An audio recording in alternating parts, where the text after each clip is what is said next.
Kumpiyansa si Pangulong Rodrigo Duterte na malaki ang maitutulong ni Moro National Liberation Front Founding Chairman Nurmi Suarez sa Bangsamoro Organic Law. Tiniyak din ng Pangulo na prioridad niya ang kapakanan ng mga taga Mindanao at upang makamit ang kapayapaan. Ma-report si Mark Fetalco. Nanindigan si Pangulong Rodrigo Duterte sa naging desisyon nito na payagang makalabas ng bansa ang founding chairman ng Moro National Liberation Front na si Nurmi Suarez sa kabila ng mga kasong kinakaharap nito. Sa kanyang talumpati sa campaign rally ng PDP laban sa Zamboanga City, nilinaw ng Pangulo na siya pa mismo ang kumausap sa pulisya at militar at maging sa korte na payagan muna ito sa hiling ng MNLF leader.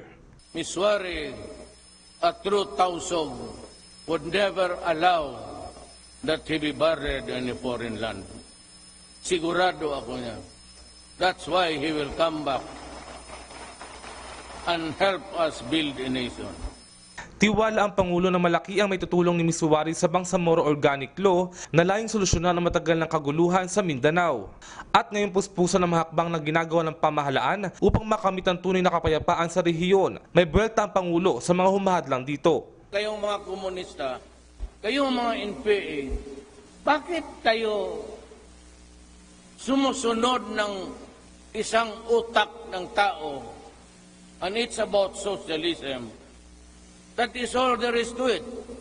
And yet you treat the thinker, the individual, as God. Sumusunod kayo, pumapatay kayo ng Pilipino na walang kasalanan just because you belong to the other side. Tiniyak naman ng Pangulo na uunahin ang kapakanan ng mga taga Mindanao lalo na sa mga huling taon niya sa kanyang termino. Now remember, I'm talking about your children and your grandchildren. Kailangan to make Mindanao productive, we have to stop the trouble. The communists must come to terms with reality na hindi talaga sila manalo kailanman. We have been fighting for 53 years now. Samantala, sa patuloy na kampanya ng pamahalaan kontra iligal na droga, nagpahayag ng pagkabahala ang Pangulo sa dumadaming bilang ng mga gumagamit at pinagbabawal na gamot na sa pagkataya niya umabot na sa 8 milyong Pilipino.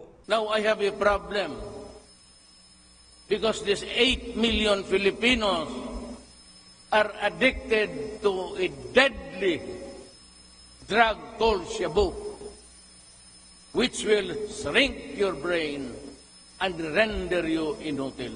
Mark Fetalco para sa Bayan, Zamboanga City.